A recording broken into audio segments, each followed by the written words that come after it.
Tim tolak ijazah palsu usaha gak punya malu atau tipu UGM menyiapkan kejutan dalam sidang gugatan ijazah Presiden ke-7 RI Joko Widodo.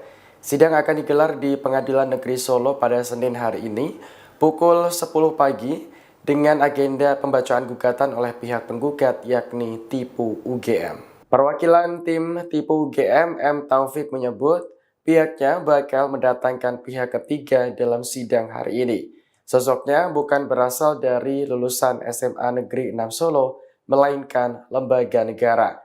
Taufik sengaja tidak membocorkan sosok tersebut karena akan menjadi kejutan. Lebih lanjut, ia mengungkapkan ada 36 lembar gugatan yang akan dibacakan hari ini.